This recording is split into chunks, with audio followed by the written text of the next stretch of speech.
এক পিতার স্বপ্ন আমার ছেলে নামাজি হবে, আমার মেয়ে পর্দানসীন হবে, আমার স্ত্রী চরিত্রবান হবে। আর কিছু নাও যদি মিলে, খোদার কসম কোনো অসুবিধা নেই। স্ত্রী সন্তান যদি বছরের পর বছর মাটিতেও ঘুমায় তাইলেও কোনো সমস্যা নাই। আর বদ্দিন আর নাফরমান যদি কারুনের খাটেও ঘুমায়, যদি কারুনের ধনভাণ্ডারও যদি পায়, অথচ নাফরমান, বেঈমান, বেনামাজি, বেহায়া, চরিত্রবান, অথচ সে কারুনের যত সম্পদ বেটা, ওই সম্পদ যদি তোমার সন্তান পায়, খোদার কসম ওইটা ব্যর্থ, ব্যর্থ, লানতের যোগ্য ছাড়া আর কিচ্ছু না বেটা, অভিশপ্ত, ওইটা অভিশপ্ত জীবন।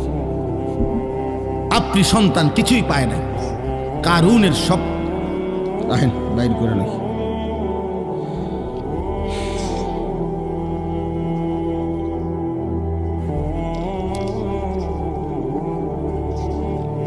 আপনাদেরকে দেখাই,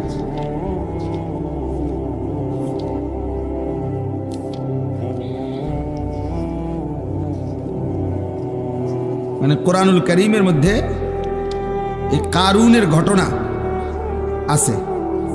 তো ওই ঘটনার মধ্যে এই যে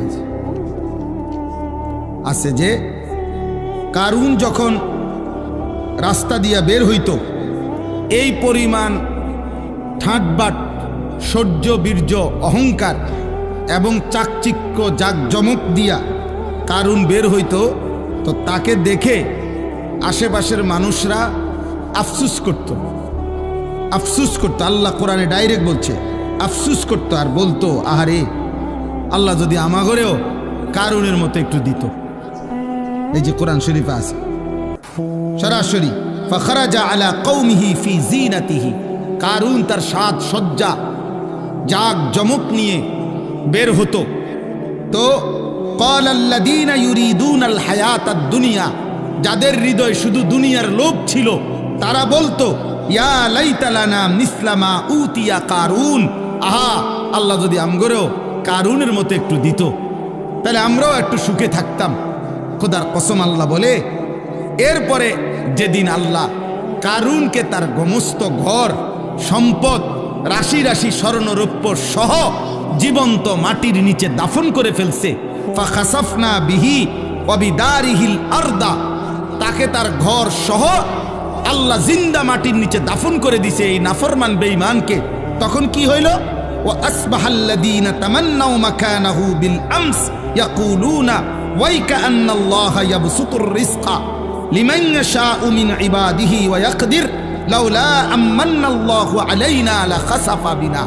পরের দিন কারুনের এই নির্মম পরিণতি দেখে ওই গতকাল পর্যন্ত যারা আফসুস করত, তারা বলতো, আল্লাহ আপনার হাজার কোটি শুকর, আপনি যাকে যে দুর্মন চাইছেন এ দূর দিছেন, আল্লাহ আপনি দয়া করছেন, তার মতো আমাগরে দেন নাই, নাই তো আজকে তার সাথে তো আমরাও ডুবে যাইতাম, আমরাও তো মাটির নিচে ধসে যাইতাম। এর সরাসরি পরের দিন আফসুস করছে, হ্যাঁ আল্লাহ আপনি আমগরে রক্ষা করছেন। এই ডাকাতের মতো, এই নাফরমান বেঈমানের মতো যদি আমগরেও দিতেন, আমরা তো ধ্বংস হয়ে যাইতাম। এই জন্য বাবা, যে বাচ্চাগুলো আল্লাহর কোরআনের হাফেজ হইল, যাদের মাথায় পাগড়ি দেওয়া হলো, হাসরের দিন আপনি তাদেরকে দেখবেন, ওরাও আপনাকে দেখবে। আর ছেলেরা, তোমরা যারা এই মহল্লার ছেলে, অথবা তারা যেই মহল্লার, তোমরা যারা এই তার মহল্লার পাশাপাশি, তোমরাও তাকে দেখবা, তারাও তোমাদেরকে দেখবে। একটা গুরুত্বপূর্ণ কথা মনে রাখবেন, কোরআনুল কারীমের মধ্যে আছে, ফাইন্নামা হিয়া জাজরাতুন ওয়াহিদাতুন ফাইদাহুম ইয়ানজুরুন। আল্লাহ তাআলা বলেন, হাসরের মাঠটা কি? আল্লাহ বলেন, ইসরাফিলের একটা ফু। ইসরাফিল একটা ফু দিবে দ্বিতীয়বারের মতো, আর কবরের সব কিছু উপরে উঠে আসবে, আর হাসরের ময়দান হবে, আর প্রত্যেকে তাদের পরিচিত জনকে একে অপরে তাকাইতে থাকবে। এই জন্য তাফসীরের মধ্যে আছে, কিয়ামতের দিন আমাদের প্রত্যেককে কিন্তু আমাদের পরিচিত লোকজনদের সাথেই দাঁড় করানো হবে। মানে আমারে চীনের মানুষের লোকে দাঁড় করাইতো না, আমারে কোনো জাপানের মানুষের লোকে দাঁড় করাইতো না, আমার পরিচিত লোকদের সাথে কি করানো হবে, দাঁড় করানো হবে। ইদা হুম ইয়ানজুরুন, একজন আরেকজনকে, আরে সিরাজ ভাই নেই, উনি বলে আরে আনিস ভাই, এই যে উনি, তো আমি এখন উনাকে এখানে দেখেই উনি আমার সামনে আইসা সালাম দিছে, তাকাইয়ে আমি আরে সিরাজ ভাই, উনি আমার সাথী, আমরা একসাথে কামিল পাস করছি, একসাথে একই ইয়ারমেট, তাইলে এরকম পরিচিত। ইদা হুম ইয়ানজুরুন, একজন আরেকজনকে দেখবে, চিনবে, আরে দোস্ত, আরে আপনি, এইভাবে চেনা জানা পরিচিত মানুষদের মাঝেই উঠবে খোদার কসম। তখন যার আমল নামা ডান হাতে দেওয়া হবে, সে তার এই পরিচিত লোকগুলাকে একটা চিৎকার দিয়া আমল নামাটা হাত দিয়া দেখায় বলবে, হা উমুকরাউ কিতাবিয়া, আমার আমল নামা দেখো, আমার নাম জান্নাতীদের কাতারে উঠছে। দেখো দেখো, এবার নাফরমান কি দেখাবে, কি দেখাবে, বেঈমান কি দেখাবে? তখন ইমানদার তো দেখাবে, হা উমুকরাউ কিতাবিয়া, আমার আমল নামা পড়ো, দেখো, ইন্নী জানানতু আন্নী মুলাকিন হিসাবিয়া। সে বলবে আমি আপনাদের মাঝেই বড় হইছি, আপনাদের সাথে খাইছি ঘুমাইছি, এক বাজারেই ব্যবসা করছি, দোকানদারি করছি, এক গ্রামেই চলাফেরা করছি, কিন্তু খোদার কসম আমি কলিজা দিয়া বিশ্বাস করেছি হাসরের দিন হবে, এই জন্য আমি বাজারও করছি, নামাজও পড়ছি, সংসারও করছি, হালালও খাইছি, রোজগারও করছি, কষ্টও করছি, আবার হালালের দিকেও খেয়াল করছি, হালালের দিকেও খেয়াল। আমার একজন আপনজন আছে, আমার আপনজন, আমার একজন দুলা ভাই আছে, উনি বলছেন পুরা বাজার সাক্ষী দিছে শতবার, উনি নিজে বলছে আমারে, ভাই আমি গত 37 বছরের ব্যবসার জীবনে 37 বছর ব্যবসার জীবনে কোনোদিন আমার জামাত নামাজের 5 ওয়াক্ত কোনো ওয়াক্তের নামাজের জামাত ফৌত হইছে, মিস হইছে, আমার 37 বছর ইতিহাসে আমার এটা মনে হয় না। উনি এখনো জীবিত আছে, উনি ওই বাজার ব্যবসায়ী সমিতির সভাপতি, বাজারের সবচেয়ে বেশি দোকান উনার, উনি একা 7টা 9টা দোকান চালায়, 24 ঘন্টা না, উনি 32 ঘন্টাও যদি বেচা কিনা করে, তার দোকানে 32 ঘন্টায় কাস্টমার আছে, কিন্তু তার জামাত মিস হয়। কিভাবে সম্ভব? মসজিদে যাইয়া জামাতে, বাজার মসজিদে নিয়মিত উনি টাইমলি হাজির। ইন্নী জানানতু আন্নী মুলাকিন হিসাবিয়া, এজন্য ইমানদার বলবে আমি জানতাম আখিরাত হবে, আমি জানতাম হিসাবের দিন হবে, এই জন্য আমি দুনিয়াও করেছি, আখিরাতও করেছি। আজকে তোমরা এখানে, আমি আর দেরি করছি না, অনেক রাত তোমাদের কাছে অনুরোধ করছি, প্রিয় ছেলেরা, বাবারা, আপনারাও পর্দার আড়ালের মা বোন, আল্লাহ তাআলা আমাদেরকে ঈমান দান করছেন, আল্লাহ আমাদেরকে কালিমা দান করেছেন, আমরা বলতে পারছি যে লা ইলাহা ইল্লাল্লাহ।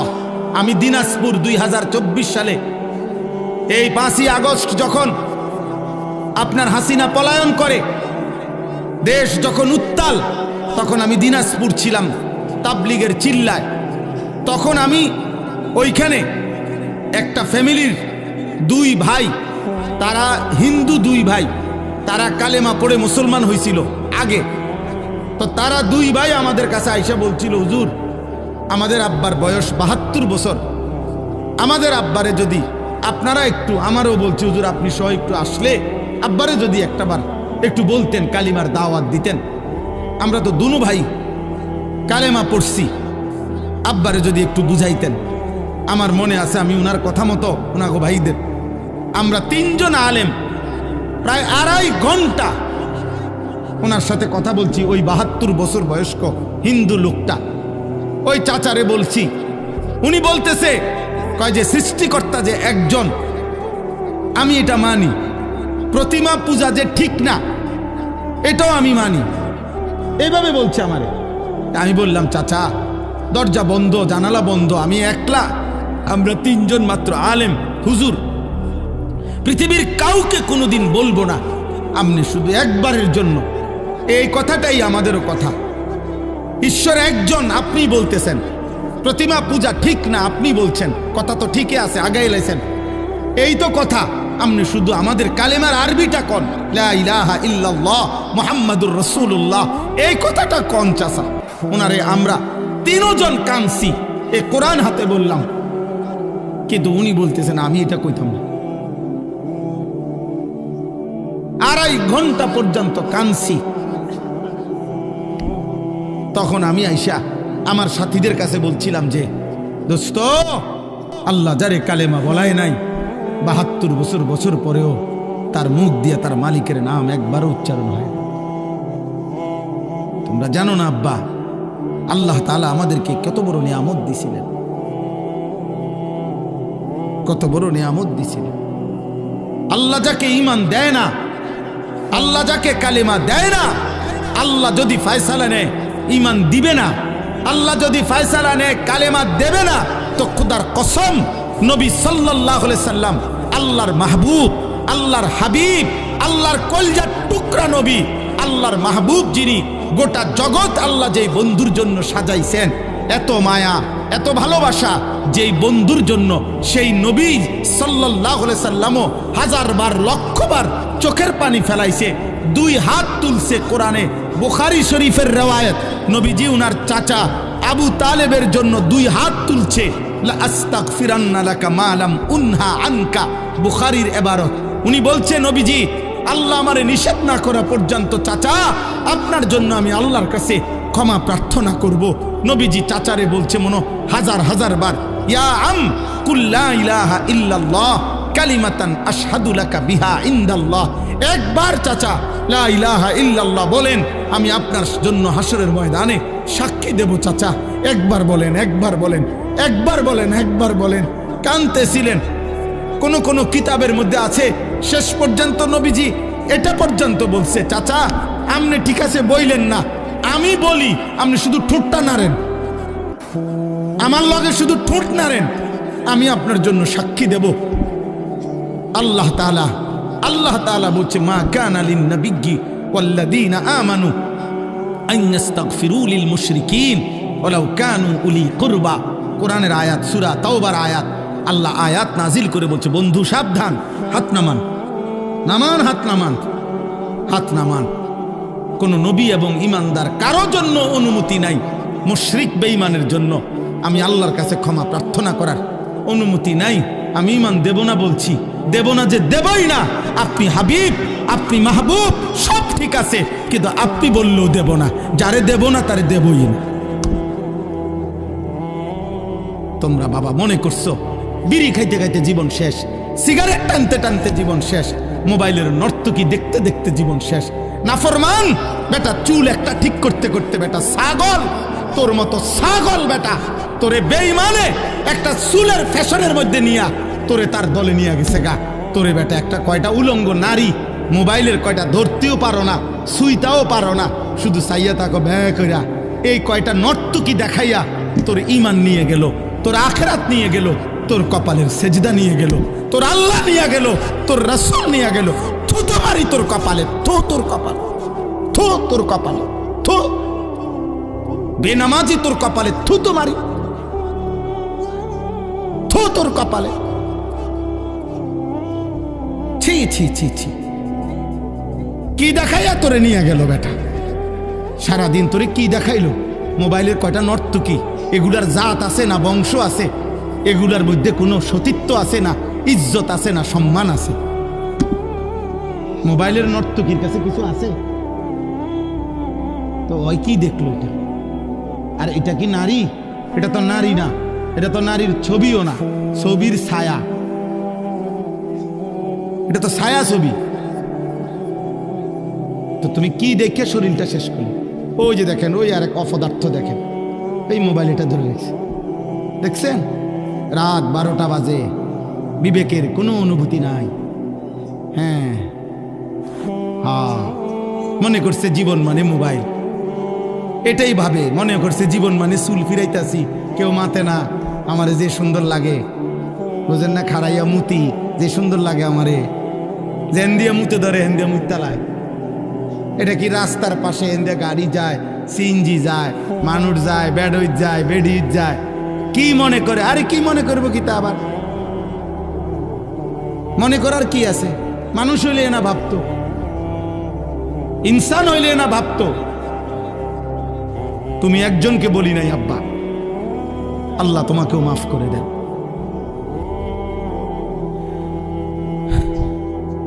আফসুস বেটা, আফসুস। এই জন্য এই কথা মনে রাখবেন। আমার কাছে একটা কিতাব আছে, ফিকহু তারবিয়াতিল আবনা, আরবি কিতাব। আমি ওই কিতাবে এই কথাটা পড়ছি। ওই আরবের একজন বিখ্যাত লেখক, তিনি এটা লিখছে। উনি বলছে, হে আল্লাহর বান্দা, তুমি জানো না আল্লাহ যাকে ঈমান দিছে তারে আল্লাহ কত বড় নিয়ামত দিছে। যারে দেয় নাই তার জন্য শ্রেষ্ঠতম রাসূল চাইও নিতে পারে না।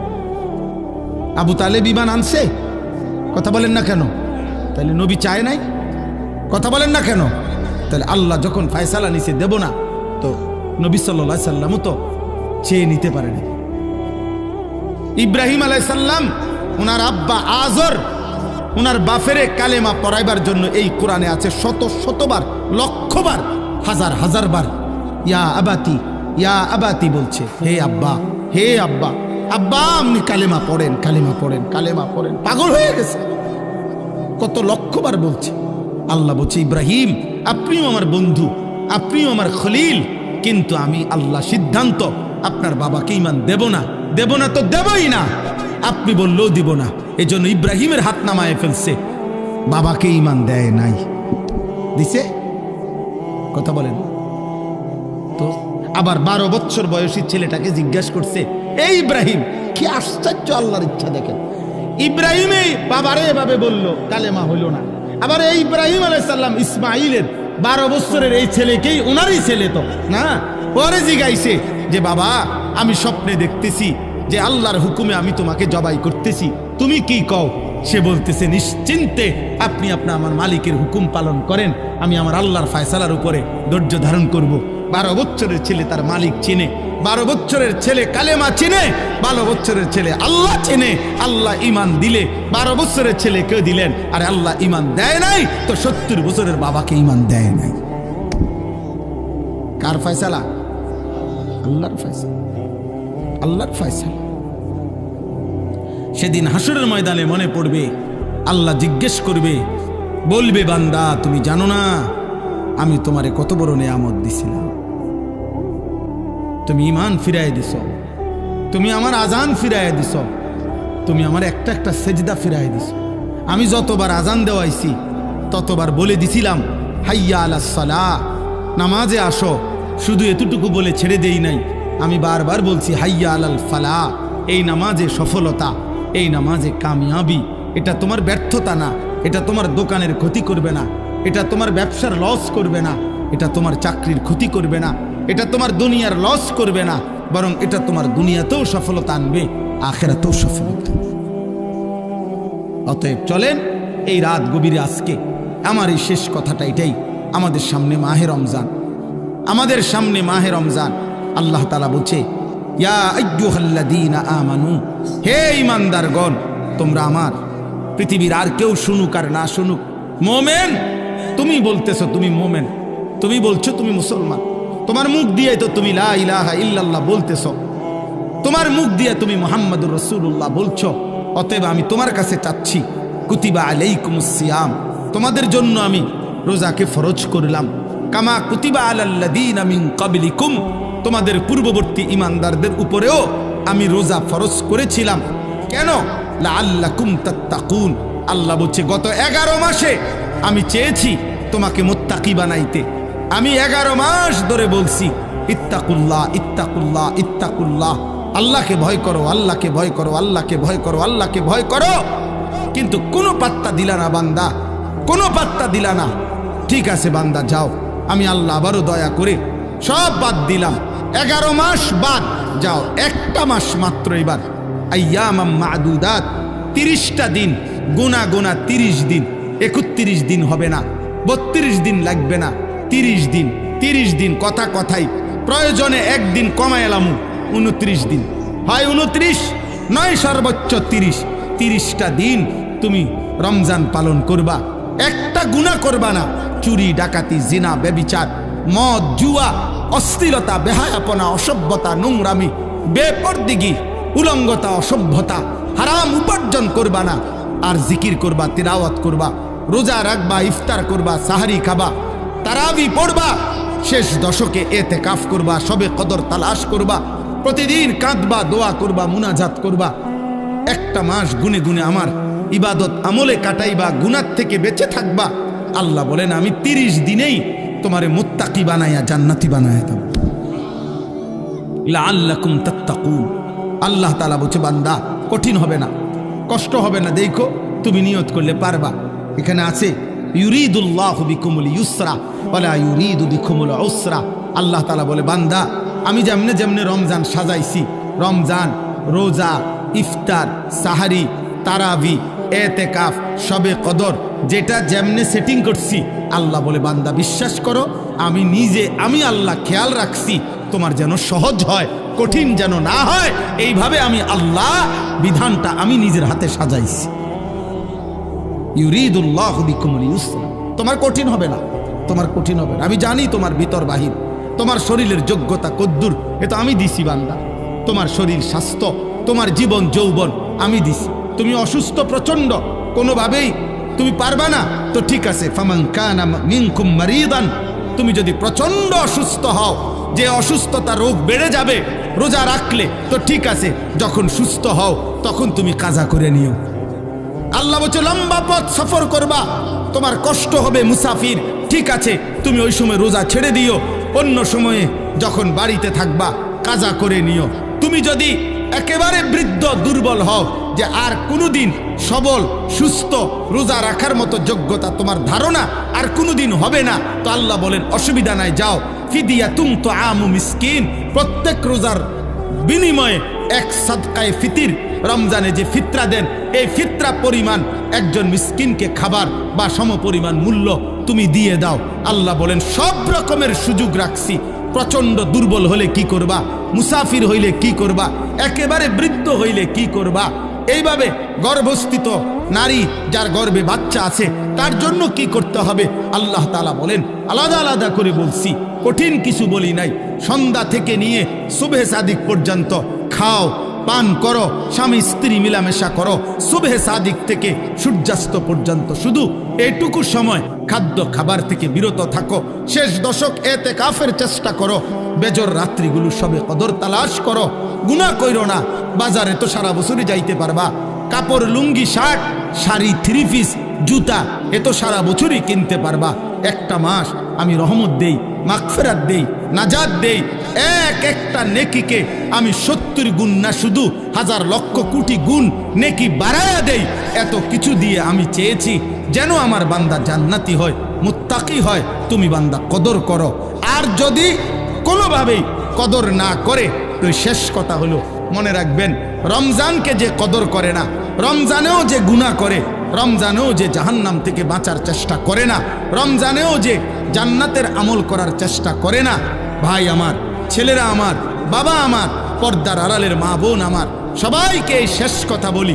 আল্লাহ রসুল বলছে জিব্রাইল আইসা রমজানের শেষ দিন নবীজিকে আইসা বলে গেছে, ইয়া রাসূলুল্লাহ এত বড় রমজান পেল, ইফতার, সাহারি, তারাবি, এতেকাফ, শবে কদর, প্রতি ঘন্টা মিনিটে এত মাফ নেওয়ার সুযোগ থাকার পরেও যেই নাফরমান জাহান্নাম থেকে বাঁচার চেষ্টা করে নাই, গুনাহ থেকে আল্লাহর কাছে মাফ নেয় নাই, জান্নাতের জরুর আশা পূর্ণ করতে পারে নাই, আমল করতে পারে নাই, খোদার কসম নবীজি বলছে, জিব্রাইল আইসা বলছে, ইয়া রাসূলুল্লাহ এমন নাফরমানের উপরে আল্লাহর লানত, আল্লাহর লানত, লানত, লানত। নবী বলছে আমিন, আমিন, মানে নবী বলছে হ জিব্রাইল আমিও বললাম আল্লাহ এমন লানত আপনি কবুল করেন এই নাফরমান উম্মতের উপরে, আমি নবীরও লানত, যা তোর রূপে খোদার লানত পড়ুক, যা। এত বড় রমজান তুই এখনো বিড়িয়ে খাস, এত বড় রমজান নাফরমান তুই আজও ওজনে কমে দেস, তোর কিস্তি শেষ হয় না, সুদে শেষ হয় না, তোর নর্তকী দেখাই শেষ হয় না, তোর উলঙ্গ ছবি দেখাই শেষ হয় না, তোর জিনা ব্যভিচারে শেষ হয় না। তুই বেটি গত 11টা মাস বাজারে বাজারে ঘুরলা, এখনো রমজান, রমজান আইজও তোমার জুতা কিনা, থ্রি পিস কিনা শেষ হয় না। যা, গুনার থেকে বাঁচতে যেহেতু পারলাই না, জাহান্নাম থেকে বাঁচার চেষ্টা করলাই না, তো জিব্রাইল বলছে আল্লাহ তার উপরে লানত দিছে, জিব্রাইলও লানত দিছে, নবী বলছে আমিন, আমিও দিলাম, যা তোর উপরে খোদার গজব পড়ুক। এরপরে এই নাফরমানকে বাঁচাবে কি? হ্যাঁ বলেন? অতএব বাবা তামসা করো, কোনো অসুবিধা নেই, এই কথা শেষ আমার। মনে রাখো, হাসি কান্না, আনন্দ বেদনা, সুখ দুঃখ, হ্যাঁ, আনুগত্য অবাধ্য, ঈমান কুফর, কোনো কিছুতেই পৃথিবী থামে না, তুমিও থামতা না, একদিন কবরেই চলে যাইত। হাসলেও কাঁদলেও, সুখে থাকলেও দুঃখে থাকলেও, ইমানদার হইলেও নাফরমান হইলেও, আনুগত্য থাকলেও আনুগত্য না থাকলেও, সেজদা দিলেও মর মৃত্যু হবে, সেজদা না দিলেও মৃত্যু হবে। সেজদা দিতে দিতে আব্দুল কাদের জিলানী হইলেও মৃত্যু হবে, নাফরমানি করতে করতে ফেরাউন নমরুদ হইলেও কি হবে? অসুবিধা নাই, কোনো অসুবিধা নাই। চলো ভাই, কারো জন্য পৃথিবী থামে না, আমাদের কারো মৃত্যুতে, আমাদের কারো জন্মে সেকেন্ড, ঘন্টা, মিনিট, এক সেকেন্ড থামে না। সময়ের গতি থামে? কথা বলে না। পৃথিবী থামে কারো জন্য? না না। কোন ক্ষমতাধরের মৃত্যু, কিরের মৃত্যু? সময়ের কাছে সবাই বরাবর। সময় বলে আমি চলছি তো চলছি, কে মরলো, কে জিতলো, কে হারলো, কে জন্ম নিল, আমার তো সময়। আমি যাচ্ছি আখিরাতের দিকে, আমি যাচ্ছি কবরের দিকে। অকুল্লুম ফি ফালাকিন ইয়াসবাহুন। আল্লাহ বলে সব কিছু তার নির্ধারিত গক্ষপথে, গন্তব্যের দিকে, মানে আখিরাতের দিকে চলছে, সব চলছে। আমরা সবাই যাচ্ছি কোন দিকে? কথা বলে না। আমরা যাচ্ছি কোন দিকে ভাই? আখিরাতের, আখিরাতের দিকে। অতএব ব্যক্তি, ঘর, সংসার, পরিবার, দেশ, রাষ্ট্র, রাজনীতি, ক্ষমতা, সব কিছুতে আখিরাতকে প্রাধান্য দিবেন। বলেন ইনশাআল্লাহ, বলেন ইনশাআল্লাহ। ভোটের আগের দিনও আখিরাতকে প্রাধান্য দিবেন, ভোটের দিনও আখিরাতকে প্রাধান্য দিবেন, ভোটের পর দিনও আখিরাতকে প্রাধান্য দিবেন, আখিরাতকে প্রাধান্য দিবেন। কোনোভাবে দুনিয়ার কাছে বিক্রি যাবে না। আল্লাহ আমাদেরকে হেফাজত করেন, আল্লাহ আমাদেরকে কবুল করে নেন আমার ভাই। অতএব আলহামদুলিল্লাহ, আজকে এই মুবারক মাহফিলে অনেক কষ্ট করছেন আপনারা, এত লম্বা সময় সবর করছেন। আলহামদুলিল্লাহ, আল্লাহ তাআলা এই ফুলগড় বারেশ্বর মাদ্রাসা আল্লাহ কবুল করে নেন। আজকে যেই ছেলেরা হাফেজে কোরআন হয়েছে, আল্লাহ তাদেরকে কবুল করে নেন।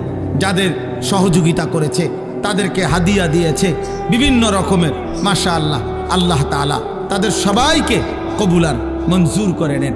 আমার একটা ছোট্ট পরামর্শ আছে, সেই পরামর্শটা হইল, না মানলেও সমস্যা নাই, বাকি আমি আমার পরামর্শ হইল, ওই যেই প্রবাসী কল্যাণ সংস্থার নাম বলছেন কি জানি, বারেশ্বর প্রবাসী কল্যাণ, বারেশ্বর প্রবাসী কল্যাণ সংস্থার কাছে, আপনাদের কাছে আমার পরামর্শ হলো, আমার আন্তরিক প্রশংসা, প্রতি বছর যে হাফেজে কোরআন হবে তাকে একটা সাইকেল পুরস্কার দেওয়া হবে।